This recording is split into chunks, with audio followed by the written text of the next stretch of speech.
Hello students of class 5. Welcome to the next video. This is a continuation of same lesson 2. Animals, habitats and adaptation. पिछले video में मैंने आपको habitats के बारे में बताया था. हैबिटेट्स किसको कहते हैं? तो वह place, the place where organism live in is called habitats. वह प्लेस जहां ऑर्गेनिज्म रहते हैं उसको हम हैबिटेट्स कहते हैं. ठीक है, तो और उस हैबिटेट्स में एनिमल्स को क्या क्या प्रोवाइड होता है, क्या क्या प्राप्त होता है. तो फूड प्राप्त होता है, फूड मिलता है, एयर मिलता है, शेल्टर मिलता है. जो भी उनके एनिमल्स के रिक्वायरमेंट्स जो होते हैं उनको उसी हैबिटेट से उनको प्राप्त होता है. ठीक है, जैसे मान लीजिए कि लायन, टाइगर ये फॉरेस्ट में रहते हैं, तो फॉरेस्ट क्या हो गया? लायन टाइगर का हैबिटेट्स हो गया. वैसे ही आपको कैमल्स, ये आपको रेगिस्तान में रहता है. कंगारू आपको रेगिस्तान में रहता है, डिजर्ट में रहता है. तो डिजर्ट क्या हो गया? कंगारू का, कैमल का आपको हैबिटेट्स हो गया. वैसे ही जो एक्वेटिक एनिमल है, जितने भी पानी में रहने वाले जो जीव जंतु हैं वो आपको एक्वेटिक एनिमल्स कहलाते हैं और वो उनका हैबिटेट्स जो है वो आपको वाटर हो गया. ठीक है, तो हैबिटेट्स इस पृथ्वी पर बहुत टाइप के पाए जाते हैं. पिछले वीडियो में मैंने आपको बताया था. Forest, desert, polar region, mountains, फिर आपको फ्रेश वाटर, ओशियन, ये सारे आपको इस पृथ्वी पर पाए जाने वाले डिफरेंट टाइप्स के आपको हैबिटेट्स हैं. जैसे मैंने आपको चैप्टर में पढ़ाया है, बताया भी है कि जैसे कि जंगल में रहने वाले जो हैं, जैसे आपको बहुत सारे एनिमल्स हैं जो जंगल में ही रहते हैं, तो वो उनका फॉरेस्ट जो है उनका हैबिटेट्स हो गया. आप ये देखते होंगे कि जितने भी जीव का मैंने नाम लिया है वो पृथ्वी पर कहीं एक जगह नहीं पाए जाते हैं. इनका सबका आपका अलग अलग हैबिटेट्स होता है. तो फर्स्ट में जैसे कि है फॉरेस्ट, यानी जंगल. जंगल में बहुत, जंगल फॉरेस्ट किसको कहते हैं?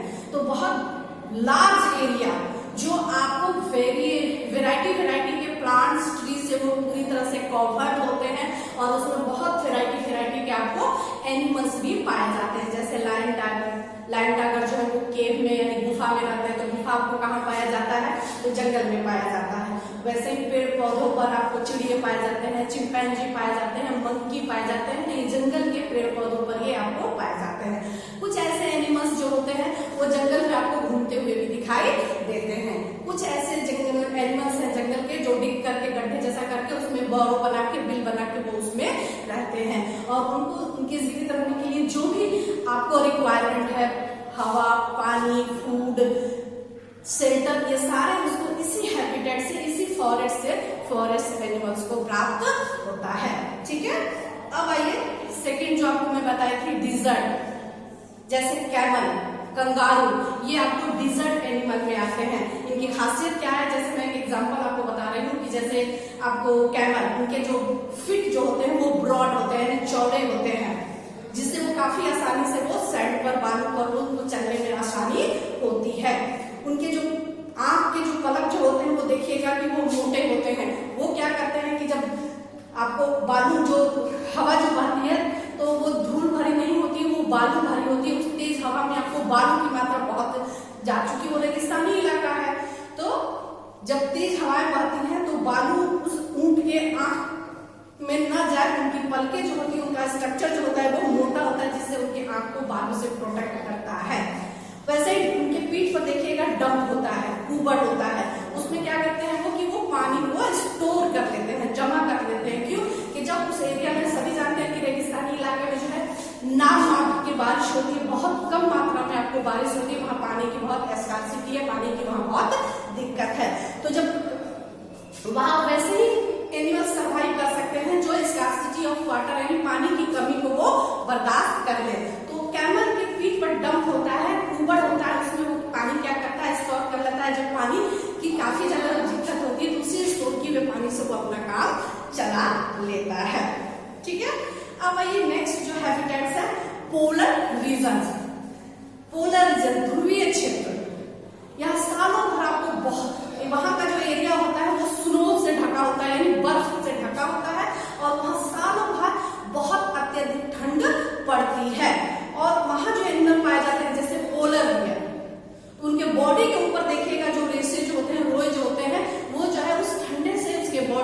बचाने का काम करता है, प्रोटेक्ट करने का काम करता है। उसी तरह से आपको माउंटेन, पहाड़ी इलाके में भी जो एनिमल्स जो पाए जाते हैं वो वही आपको पेंगुइन हुआ, पोलर बियर और ये सारे आपको ध्रुवीय और पोलर रीजन और माउंटेन एरिया में पाया जाता है। अब आइए ओशियन। ओशियन मतलब होता है महासागरें। पृथ्वी का सबसे लार्जेस्ट जो आपको हैबिटेट्स है वो आपको ओशियन है। ओशियन जो है वो पृथ्वी का सबसे लार्जेस्ट आपको हैबिटेट है, आवास स्थान है आपको एनिमल्स को रहने का। यहाँ इसमें आपको तरह तरह के एक्वेटिक एनिमल्स जो है आपको पाए जाते हैं, जैसे बहुत सारे हैं, जैसे sea horse, starfish, octopus, whales, shark, बहुत सारे ऐसे एक्वेटिक एनिमल्स हैं जो आपको ओशियन में ही पाए जाते हैं। और ये ओशियन जो है इन सारे एनिमल्स का आपको हैबिटेट्स हो गया। अब आइए लास्ट में आपको मैं बताई थी, लास्ट जो आपको हैबिटेट्स है वो फ्रेश वाटर है। फ्रेश वाटर मतलब पॉन्ड मतलब तालाब, लेक मतलब झील, रिवर्स नदियां, ये जितने जो है आपको फ्रेश वाटर में आते हैं। और इसमें आपको क्रोकोडाइल, फिश, बहुत सारी वैरायटी के एनिमल्स पाए जाते हैं। Okay right. अब आइए हम नेक्स्ट टॉपिक के बारे में पढ़ेंगे, एडेप्टेशन। यहाँ देखिए मैंने एडेप्टेशन का आपको डेफिनेशन लिख दिया है कि the features and habits that help organism to survive in their habitats. अब आपको पता चल गया कि हमारे पास डिफरेंट टाइप्स के जो हैबिटेट्स देखने को मिलते हैं और इस हैबिटेट्स में आपको सर्वाइव करने के लिए, जैसे हमने आपको कैमल की बात की, कैमल के फीट जो होते हैं वो ब्रॉड होते हैं, चौड़े होते हैं, जिससे वो काफी आसानी से बालू पर, सैंड पर वो चल सकता है। तो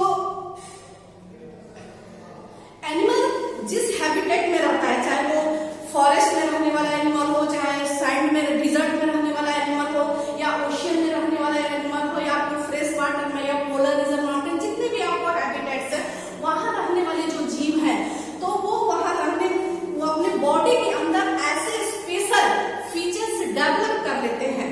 जैसे मैंने आपको एग्जांपल बताया कि कैमल के जो फीट जो होते हैं वो चौड़े होते हैं, जिससे वो आसानी से बालू पर चल सकते हैं। तो ये जो ब्रॉड जो आपको फीट है क्या है, वो ऊंट का स्पेशल फीचर्स है, जिससे वो रेगिस्तानी डिजर्ट इलाके में आसानी से सर्वाइव कर सकता है। तो जो जिस हैबिटेट्स में रहता है तो वहां आसानी से वो सर्वाइव कर सके, इसके लिए वो अपने शरीर में, अपने बॉडी में स्पेशल फीचर्स जो है वो डेवलप कर लेता है, और यही स्पेशल फीचर्स को हम एडेप्टेशंस कहते हैं। क्लियर? ओके।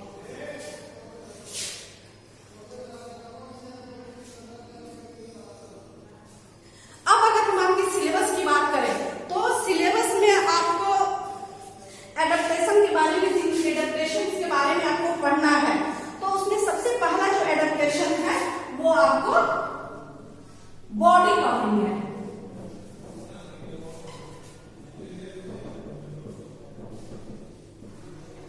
ठीक है। दूसरा जो है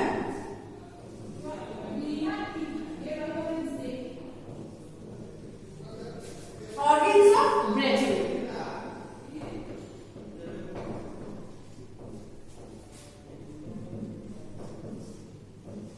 थर्ड है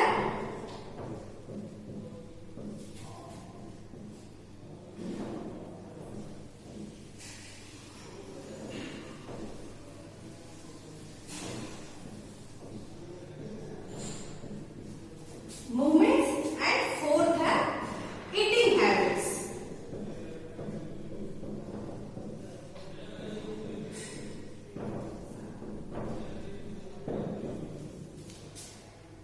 एडेप्टेशन जो एनिमल्स की बॉडी में जो स्पेशल जो आपको फीचर्स जो डेवलप होते हैं वो देखिए यहाँ मैं पॉइंट के द्वारा बता रही हूँ। फर्स्ट है आपको बॉडी कवरिंग। कुछ ऐसे एनिमल्स होते हैं जिनका बॉडी कवरिंग जो होता है उनका स्पेशल फीचर्स होता है, जिसकी सहायता से वो उस हैबिटेट्स में, जिस हैबिटेट्स में, जिस जगह पे वो रहते हैं वहां वो बेटर कंडीशन में वो अपने आप को सर्वाइव कर पाते हैं। दूसरा है यहाँ ऑर्गन ऑफ ब्रीथिंग। कुछ ऐसे एनिमल्स की जो ब्रीथिंग सिस्टम जो है उनके माध्यम से वो उस हैबिटेट्स में वो बेटर कंडीशन में सर्वाइव कर सकते हैं। कुछ ऐसे एनिमल्स हैं जिनके मूवमेंट जो होता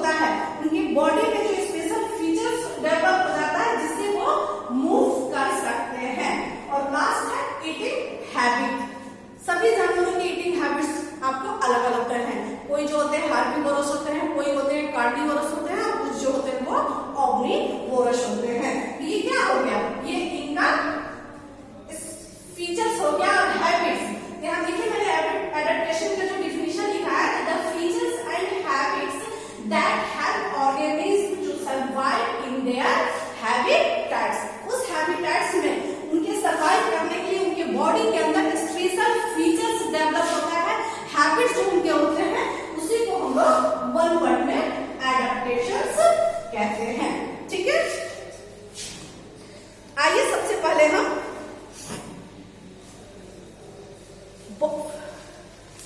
जो पहला जो एडेप्टेशन है वो है आपको बॉडी कवरिंग। इसके बारे में हम आपको बताते हैं।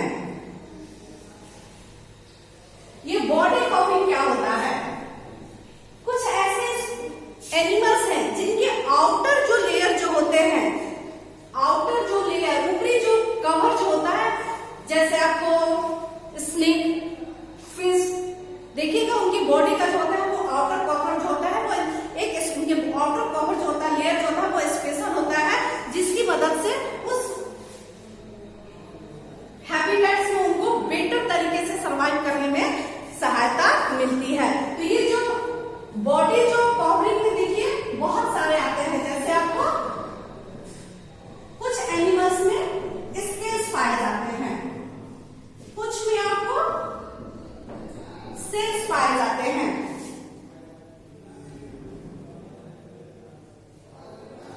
कुछ में आपको वूल और फर पाए जाते हैं, और कुछ में आपको फेदर्स पाए जाते हैं।